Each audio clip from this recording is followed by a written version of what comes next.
안녕하세요, 여러분. 건강하고 활기찬 중년을 꿈꾸시는 분들, 오늘 이야기에 집중해 주세요. 혹시 나이가 드니 기운이 없네, 예전 같지 않다고 느끼시나요? 그렇다면 오늘 제가 알려드릴 이 이야기가 여러분의 삶에 크고 긍정적인 변화를 가져다 줄 수도 있습니다. 중년을 늙게 만드는 진짜 범인은 바로 근육 부족, 더욱 정확히는 근감소증이었기 때문입니다.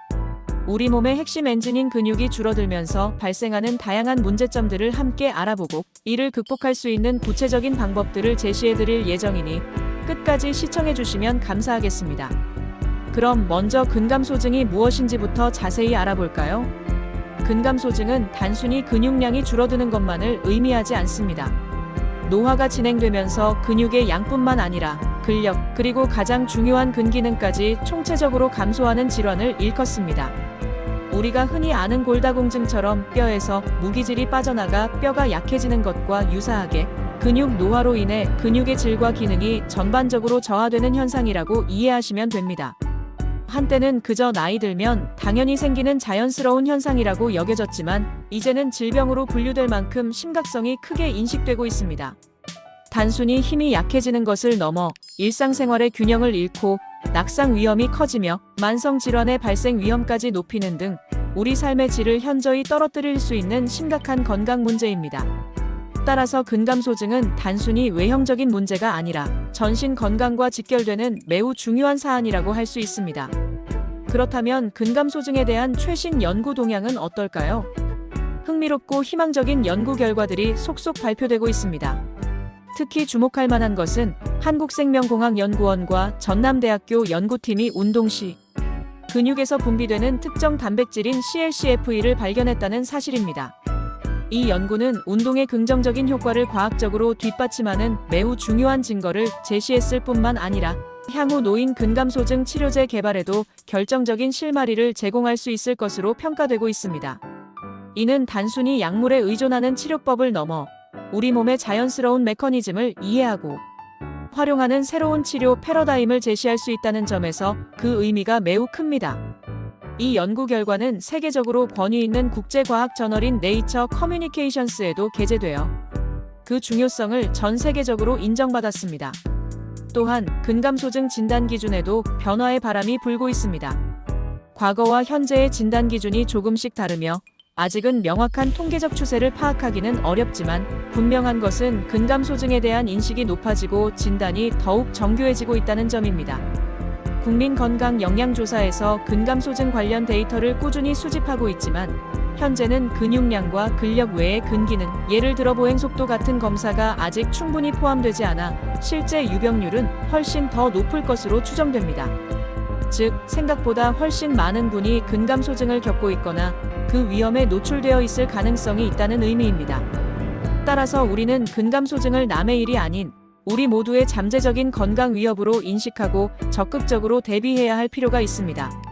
이러한 연구 결과들 중 가장 고무적이고 희망적인 사실은 바로 이것입니다. 바로 운동이 단백질 섭취보다 더 중요하다는 연구 결과입니다. 물론 단백질 섭취도 근육 건강에 필수적이고 중요한 영양소입니다. 양질의 단백질을 충분히 섭취하는 것은 근육 합성에 매우 이롭습니다. 하지만 단백질 섭취만으로는 근육량과 근력을 유지하기 어렵다는 사실이 밝혀지고 있습니다. 연구에 따르면 꾸준하고 규칙적인 운동만으로도 근력과 근육량을 크게 개선할 수 있다고 합니다. 이 얼마나 희망적인 소식인가요? 비싸고 특별한 영양제나 복잡한 식단, 변화 없이도 우리가 직접 몸을 움직이는 것만으로도 근육 건강을 효과적으로 지킬 수 있다는 뜻이니까요. 이것은 모든 사람이 실천할 수 있는 가장 강력하고 효과적인 근육관리 방법이라고 할 수 있습니다. 자, 그럼 이제 여러분이 가장 궁금해하실 근감소증 예방 및 개선을 위한 일상 운동 루틴에 대해 자세히 알려드리겠습니다. 사실 우리 몸의 근육량은 40대부터 자연스럽게 감소하기 시작합니다. 그래서 젊은 나이, 특히 20대부터 꾸준히 근력 운동을 시작하는 것이 가장 좋다고 전문가들은 조언합니다. 마치 은행에 돈을 저축하듯이 젊을 때부터 꾸준히 근육을 저축해야 나이 들어서도 건강하고 활기찬 근육을 유지할 수 있다는 말씀입니다. 하지만 너무 늦었다고 좌절하거나 걱정하실 필요는 전혀 없습니다. 근육은 나이와 상관없이 자극을 주면 성장하고 강화될 수 있는 놀라운 조직입니다. 지금부터라도 꾸준히 노력하면 충분히 근육을 되살리고 건강한 삶을 되찾을 수 있습니다. 중요한 것은 바로 시작하는 것입니다. 가장 먼저 추천하는 운동은 바로 근력 운동입니다. 근력 운동은 근육의 양을 직접적으로 늘리고 근력을 효과적으로 강화하는 데 가장 효과적인 방법입니다. 특히 하체 근육은 우리 몸 전체 근육의 약 70%를 차지하며 일상생활의 모든 움직임, 즉 걷기, 계단 오르내리기, 의자에서 일어서기 등과 직접적으로 연결되는 중요한 부위입니다. 따라서 하체 근육을 강화하는 것은 단순히 다리 힘을 기르는 것을 넘어 전신 건강과 삶의 질을 향상시키는 데 매우 중요합니다. 첫 번째 하체 운동은 맨몸 스쿼트입니다. 스쿼트는 하체 운동의 왕이라고 불릴 정도로 허벅지, 엉덩이 등 하체 근육 전체를 효과적으로 강화할 수 있는 운동입니다. 맨몸 스쿼트 20회씩 5세트를 목표로 해보세요. 처음에는 횟수를 줄여서 시작해도 괜찮습니다. 예를 들어 10회씩 3세트로 시작하여 점차 횟수와 세트 수를 늘려나가는 방식으로 진행하면 부담 없이 시작할 수 있습니다. 중요한 것은 무리하지 않고 자신의 몸 상태에 맞춰 꾸준히 하는 것입니다. 스쿼트를 할 때는 다음과 같은 자세에 유의해주세요. 발을 어깨 너비로 벌리고 서서 발끝은 살짝 바깥쪽으로 향하게 합니다. 허리를 곧게 펴고 가슴을 활짝 편 상태에서 마치 의자에 앉듯이 엉덩이를 뒤로 빼면서 천천히 무릎을 구부립니다.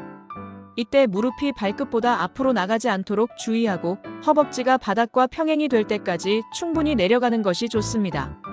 일어설 때는 엉덩이와 허벅지 근육에 집중하여 천천히 힘을 주어 일어섭니다. 이 동작을 천천히 통제하면서 수행하는 것이 매우 중요합니다.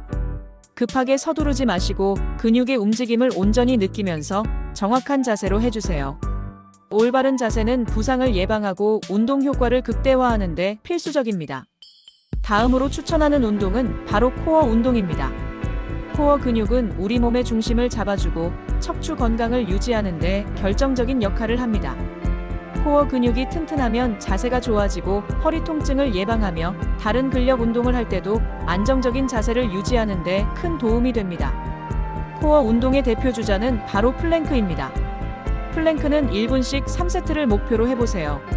처음에는 30초, 40초 등 자신이 가능한 시간만큼만 버티다가 점차 시간을 늘려나가시면 됩니다. 초보자의 경우 무릎을 바닥에 대고 하프 플랭크 자세로 시작하여 점진적으로 강도를 높여나갈 수 있습니다. 플랭크를 할 때는 다음과 같은 자세에 유의해주세요. 바닥에 엎드린 상태에서 팔꿈치와 발끝으로 몸을 지탱하고 몸 전체를 머리부터 발끝까지 일직선으로 유지합니다. 이때 엉덩이가 너무 높이 올라가거나 아래로 처지지 않도록 복부에 단단히 힘을 주고 시선은 바닥을 향합니다. 어깨는 귀에서 멀리 떨어뜨리고 목에 불필요한 힘이 들어가지 않도록 주의합니다. 몸이 흔들리지 않게 코어에 집중하여 최대한 오랫동안 버티는 것이 중요합니다. 온몸이 부들부들 떨릴 때까지 버티는 것이 좋습니다. 꾸준히 하다 보면 버틸 수 있는 시간이 점차 늘어나는 것을 느끼실 수 있을 겁니다. 이러한 근력 운동과 함께 유산소 운동을 병행하는 것이 매우 중요합니다. 유산소 운동은 심혈관 건강을 증진시키고 체지방을 효과적으로 감소시키며 정신 건강에도 매우 긍정적인 영향을 미칩니다. 빠르게 걷기, 조깅, 자전거 타기, 수영 등 자신이 즐겁게 할 수 있는 유산소 운동을 주 3회 이상, 최소 30분 이상 꾸준히 하는 것을 추천합니다. 특히 빠르게 걷기는 특별한 장비나 장소 없이 언제 어디서든 쉽게 할 수 있는 아주 좋은 유산소 운동입니다. 숨이 살짝 찰 정도로 빠르게 걸으며 심장 박동수를 높여주세요. 동네 한 바퀴를 돌거나 출퇴근 시 한두 정거장 미리 내려 걷는 것만으로도 충분히 효과를 볼 수 있습니다. 운동 시에는 몇 가지 주의사항이 있습니다. 첫째, 모든 운동은 천천히 통제하며 정확한 자세로 수행하는 것이 매우 중요합니다. 무리하게 횟수를 늘리거나 너무 빠르게 동작을 하면 부상의 위험이 커집니다. 둘째, 자신의 몸 상태와 컨디션에 맞춰 운동 강도를 조절해야 합니다. 만약 운동 중 통증이 느껴진다면 즉시 중단하고 충분한 휴식을 취하거나 전문가의 도움을 받는 것이 좋습니다.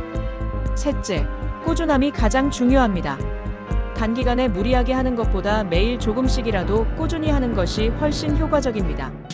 매일 30분씩이라도 시간을 내어 몸을 움직이는 습관을 들여보세요. 이 작은 습관이 여러분의 삶을 크게 변화시킬 것입니다.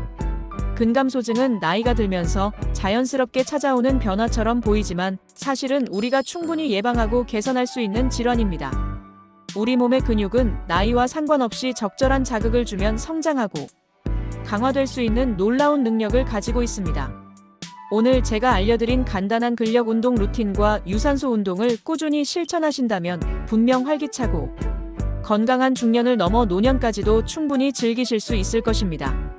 여러분의 삶이 더욱 활력 넘치고 행복해지기를 진심으로 바랍니다. 마지막으로 자신의 근육 건강 상태를 간단하게 파악할 수 있는 유용한 지표를 알려드릴게요. 바로 악력과 보행 속도입니다. 악력은 전신 근력을 평가하는 아주 좋은 지표인데요. 남성은 28kg, 여성은 18kg를 기준으로 합니다. 이보다 낮다면 근력 부족을 의심해 볼 수 있습니다. 보행 속도는 일상생활 수행 능력을 측정하는 검사로 1미즈, 즉 시속 3.6km/h를 기준으로 봅니다. 1초에 1m를 걷는 속도가 나오지 않는다면 근기능 저하를 의심해 볼 수 있습니다. 이러한 간단한 자가 진단을 통해 자신의 근육 건강 상태를 주기적으로 확인해 보세요. 물론 이 수치들은 참고 자료일 뿐, 정확한 진단은 반드시 의사나 전문가와 상담하는 것이 중요합니다. 하지만 스스로의 근육 건강에 관심을 가지고 오늘부터라도 꾸준히 운동을 시작하는 것이 무엇보다 중요합니다. 여러분의 건강하고 활기찬 삶을 진심으로 응원합니다. 감사합니다.